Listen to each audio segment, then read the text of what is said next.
Slurpity derp, my G's. How are you guys all doing? Hope you guys are all doing great.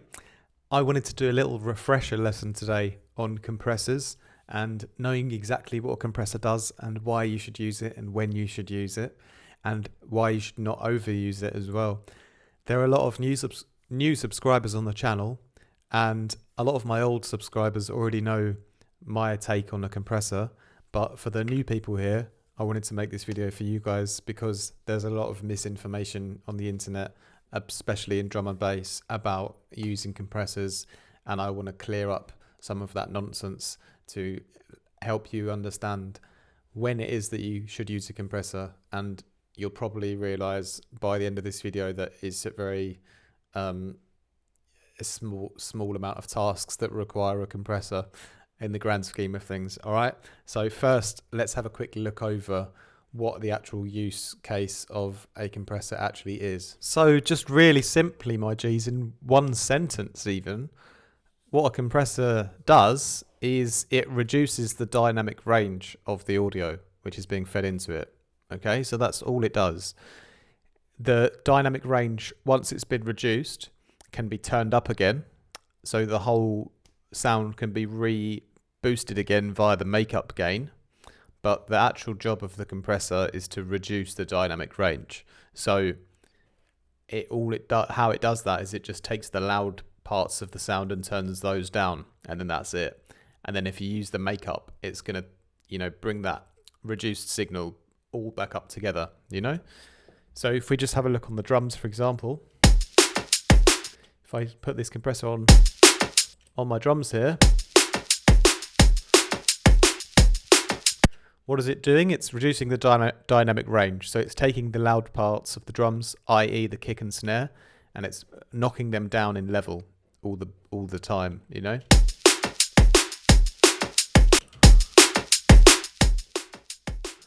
So you hear, I've got some sounds in my drums which are quiet, like these hats.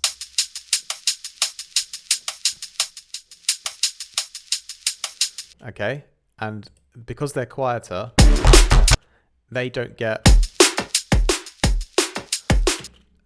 won't get compressed because they're the quiet sound, not the loud one, So the loud one, the kick and snare, are being compressed, and the hats are sort of left untouched because they're the quiet sound,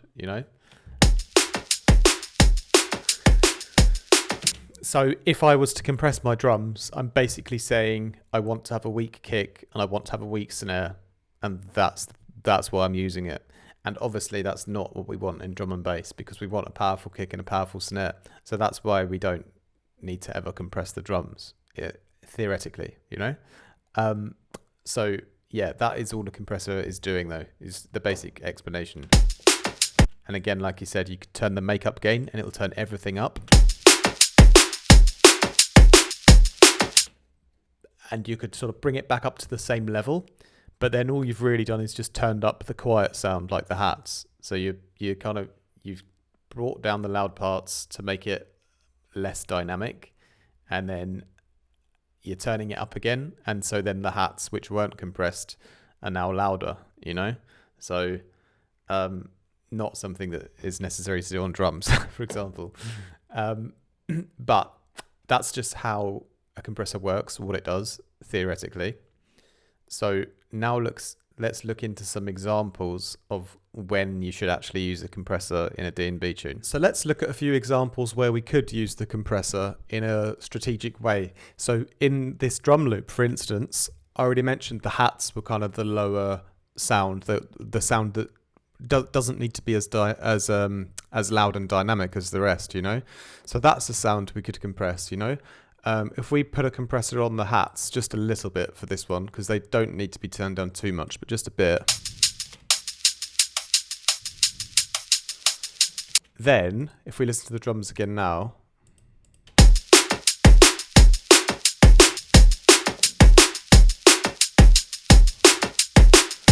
we knock those hats down a bit, and then by contrast, it makes the actual kick and snare feel even more dynamic, because dynamism is something that we're always after, especially with our key sounds like the kicks and snares, So let's look at one or two other examples of where we could use a compressor so that we'll create a contrast where another sound will then become more dynamic because we've compressed this other sound here. So here's another more nuanced but also great time to use compression, and that's when you're layering up one of your main sounds with like an effects layer or a reverb layer, something like that. So I've got these stabs here, right?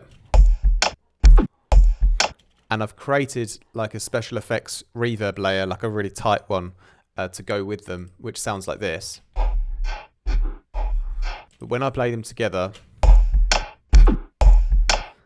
although I really like the character of the layer I've made, if I mute it, the main one feels really powerful and dynamic on its own, but with my additional layer, it gets a bit overwhelmed and I actually lose a bit of that dynamic impact of the main stab. So this would be another great time to use compression on the layer to weaken it so that I've got a greater contrast between the two sounds. So let's compress this one.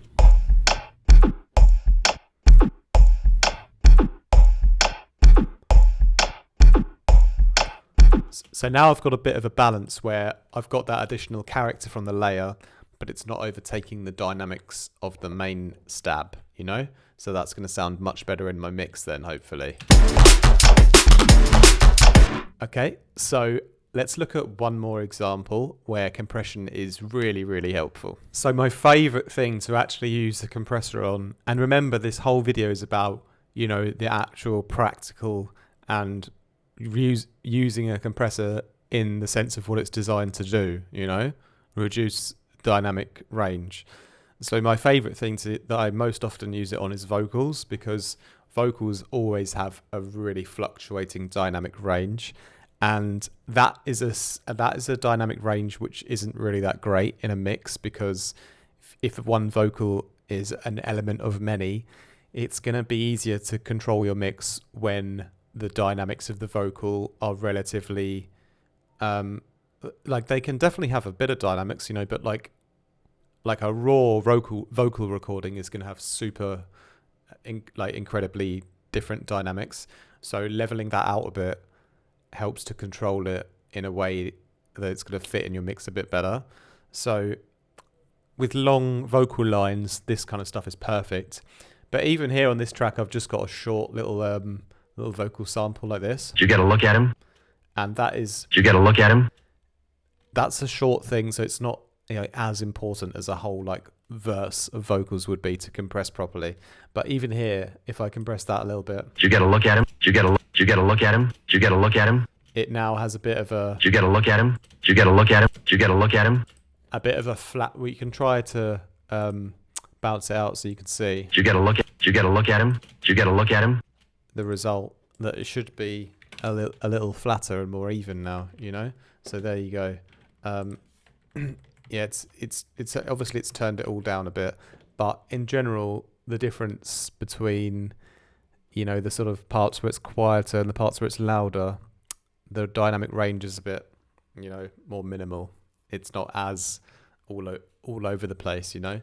So it's going to save you a lot of headroom when you do that for sounds like this, you know, which is a good thing to do it on, you know? So definitely feel free to do it on stuff like that. Did you get a look at him? So basically then, yeah, that's like one of the other ways or reasons why you could use a compressor. So let's have a little debriefing and wrap up to finish the video. All right, so remember then, guys, the goal here with using a compressor in the classic sense, because there's other times you could use a compressor in a destructive way or a different way, not the classic way, what it's meant to do.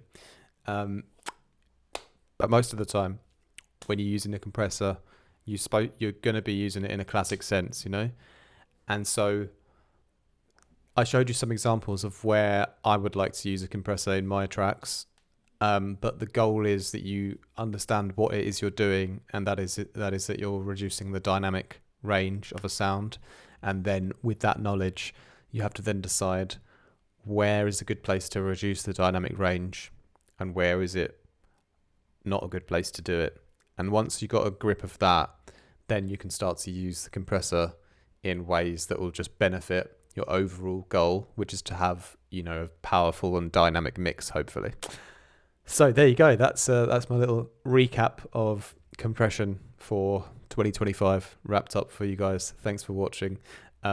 Make sure you comment down below what you thought of the video. Hit a like button for us as well while you're down there, and subscribe if you're new. You're more than welcome to join the channel and help us build a great community here. If you want to take things further and join my inner circle of producers, come over to Patreon, and we've got a Discord on there where we've got daily chats and group classes and feedback live streams and all kinds of things like that. And also, you can check out other links down below to preset packs for Serum, Vital and Phase Plant and Current on my website.